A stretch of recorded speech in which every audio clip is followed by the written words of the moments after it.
Hari ini kita akan menyentuh serba sedikit tentang siapakah Kolonel M.A. Sentot yang sangat digeruni pihak lawan pada zaman sejarah negara Indonesia. Mengenal Kolonel Sentot, pemimpin pasukan setan yang membuat penjajah Belanda takut. Pejuang Indonesia pada masa lalu dikenali sebagai Sakti Mandraguna. Bermula dari kebal terhadap peluru, tidak dapat menikam hingga hilang. Percaya tidak percaya, tetapi banyak saksi menyatakan perkara yang sama. Bukan sahaja dari mulut orang Indonesia, tetapi penjajah pada masa itu juga mengakuinya. Mungkin itulah yang menjadikan Indonesia mencapai kemerdekaannya.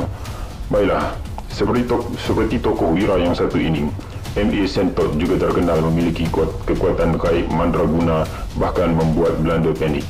Lebih-lebih lagi, dia biasa memimpin unit yang disebut Demon Army. Hanya mendengarnya, lawan dapat segera melarikan diri. Lalu, betapa hebatnya pahlawan Indonesia ini. Kolonel Sentot bukan keturunan orang biasa. Kolonel Sentot adalah salah satu pejuang Indonesia yang berjaya membuat penjajah panik. Lelaki itu yang nama penuhnya Muhammad Asmat Sentot sebenarnya bukan keturunan orang biasa. M.A. Sentot dilahirkan di Kabupaten Indramayu pada 17 Ogos 1925 dan merupakan keturunan priai yang rendah hati. Daripada memilih untuk hidup dengan kekayaan dan kedudukan, dia mengambil jalan untuk membantu Indonesia merebut kembali kemerdekaannya. Hingga akhirnya M.A. Sentot memasuki pendidikan ketenteraan buatan Jepun dan bergabung dengan pasukan pertahanan tanah air atau yang biasa kita sebut PETA. Sejak itu, nama M.A. Sentot telah dikenali oleh banyak orang kerana kemampuan ketenteraannya dan menjadikannya sebagai kolonel. Belanda takut dengan pasukan setan. Bukan Kolonel Sentot jika dia tidak menakutkan Belanda. Pada masa agresi ketenteraan pertama pada tahun 1947, M.A. Sentot membentuk tentera pejuang yang disebut Tentera Iblis.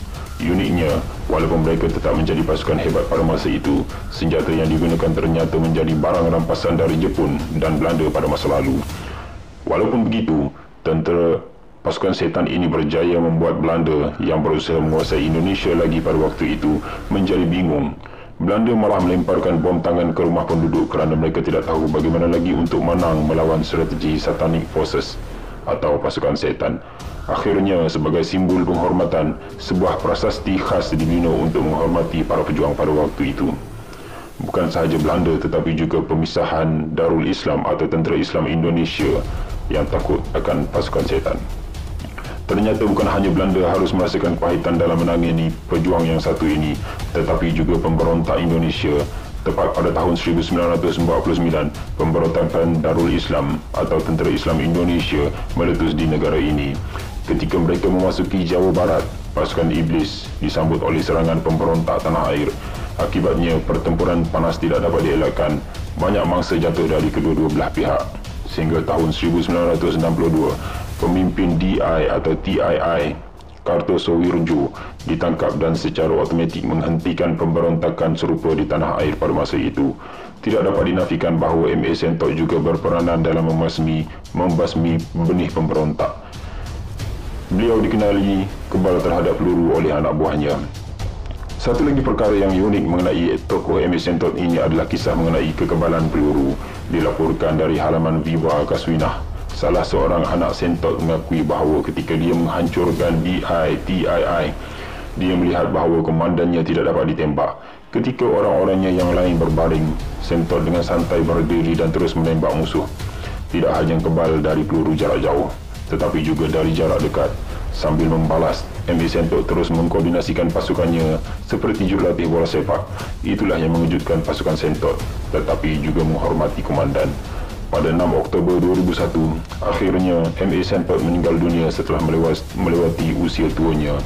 Walaupun keturunan priai, dia memilih untuk tinggal bersama orang-orang hingga akhir hayatnya.